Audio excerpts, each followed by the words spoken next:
14 positivi, 12 bambini in una classe di 20 alunni più un insegnante e un altro bambino. Numeri che hanno fatto concentrare subito l'attenzione dell'ULS 4 Veneto Orientale sulla scuola elementare Marco Polo di Portogruaro.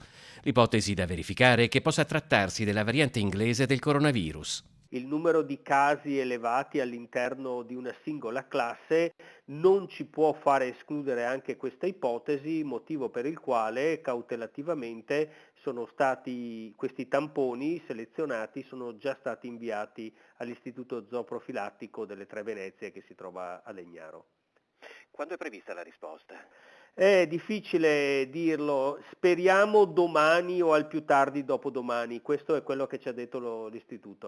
Nel caso la variante fosse confermata, si tratterebbe del secondo caso in una scuola elementare del veneziano dopo quello della scuola primaria Fratelli Bandiera di Malcontenta, dove i positivi sono 7 alunni della stessa classe ed un insegnante.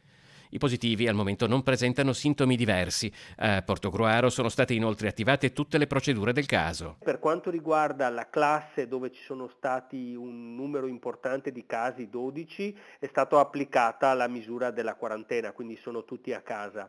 Inoltre sono state testate anche tutte le altre classi della scuola cautelativamente. E l'esito com'è stato? Allo stato attuale abbiamo altre 2 classi con un singolo caso.